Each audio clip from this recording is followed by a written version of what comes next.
Hi everyone, and welcome back to the channel where it's all about learning and playing the music we love.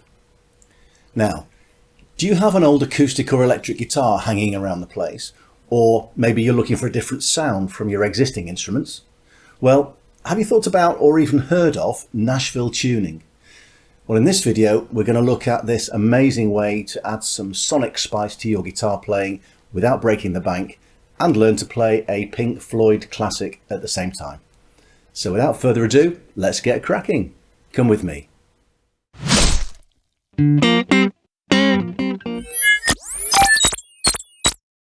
Nashville or high-strung tuning is where a normal 6-string guitar has the 3rd, 4th, 5th and 6th strings replaced with strings an octave higher than normal. So the top 2 strings are the same as you have now, but the G, D, A and bottom E strings are tuned an octave up.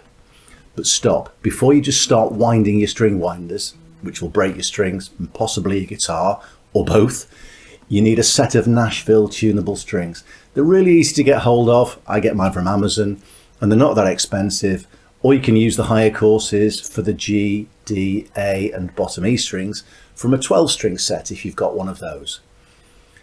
Nashville Tuning was invented in the 1950s, predictably in Nashville studios, to add a little high-end sparkle to their recording sessions. It began as what was called a high 3rd tuning, where the normal G string was replaced by a higher G string, but it developed into the Nashville tuning that we know today. It's used these days for the same reason. It adds a bit of sparkle, different voicings and interest to guitar parts. The advantage is that all of the chord shapes that you've learned already are still valid because the notes are the same. E, B, G, D, A, E. Some are just a bit higher. Plus, you don't have to buy an expensive 12-string guitar to get this sound. You just need to get into the garage or the attic and find that old guitar that you don't play anymore and bring it back to life with some Nashville strings. So let's have a look at this tuning, and I'm going to use the Pink Floyd song Hey You from The Wall to illustrate what this tuning can do. Just be aware that on the original recording of Hey You, David Gilmour replaced the bottom E string with an E string that was 2 octaves higher than normal, rather than the more usual 1 octave in Nashville tuning. But you can still play the famous riff from this classic with the typical Nashville strings. Let me show you the chord shapes for Hey You. We're going to start with an E minor chord, like this, but with the 9th at the top. So on Nashville tuning, if I just strum from the bottom string to the top string, absolutely gorgeous. What I'll do, I'll show you the picking pattern, but I'll do it just using that E minor chord. Just makes it a little bit easier. The only other chord in this riff is a D minor chord, standard D minor, and we'll move on to that in a second. So let me just show you that picking pattern.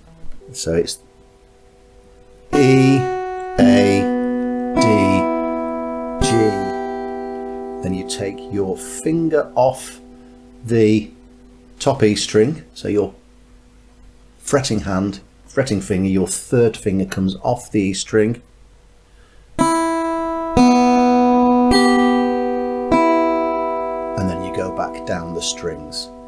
Let me split the screen and show you both of those together. So here we go, I'll go really super slow.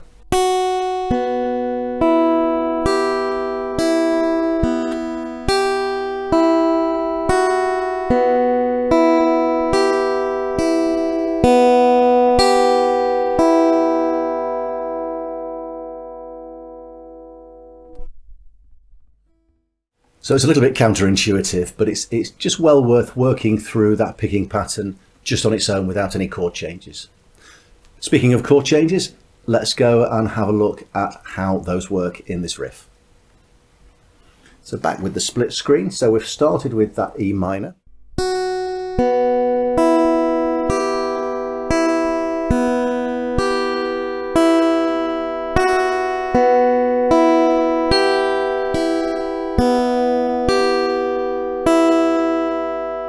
Then you move to, you can actually take your hand off completely and you're picking that top string.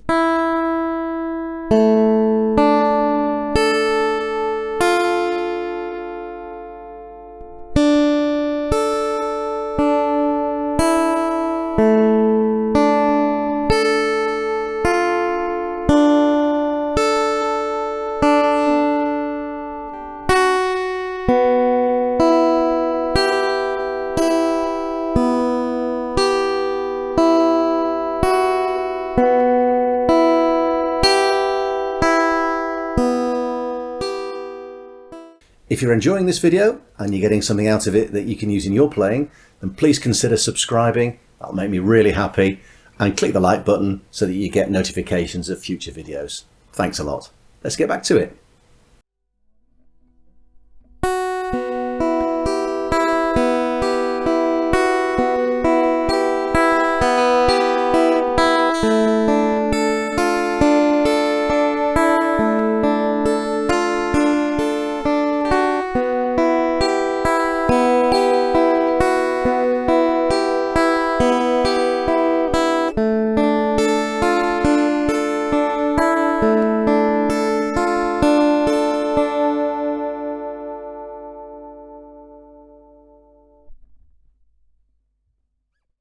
So that's the riff to Hey You. It feels really lovely to play, but it's well worth starting really, really slowly, building up gradually, get those chord changes to feel really, really super smooth.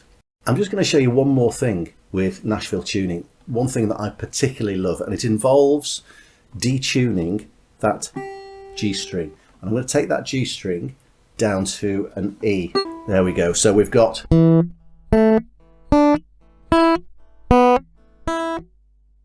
So it's kind of E-ish.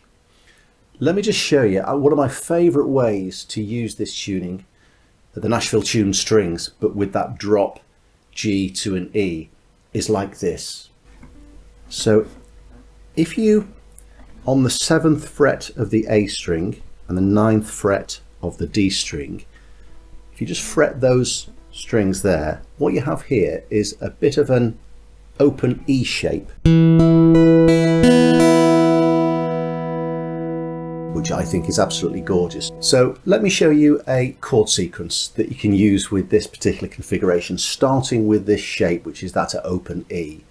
And it involves a really lovely rundown. It involves a C sharp minor shape, an A shape, a B shape, an F sharp minor as well. It's one of my go-to tunings if I just want to have a little bit of fun, a little bit of a relax, and maybe get some inspiration that's a bit different from just a standard 6-string tuning. So let me show you.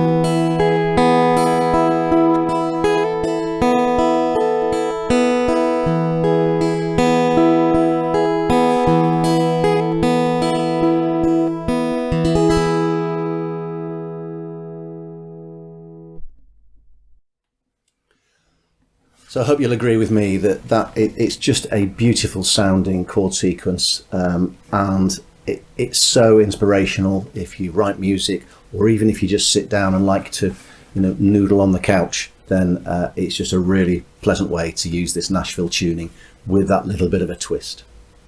Well, that's it for this video. I hope you've enjoyed it and that you've got something out of it that you can use in your playing. So until next time, happy practicing. Bye for now.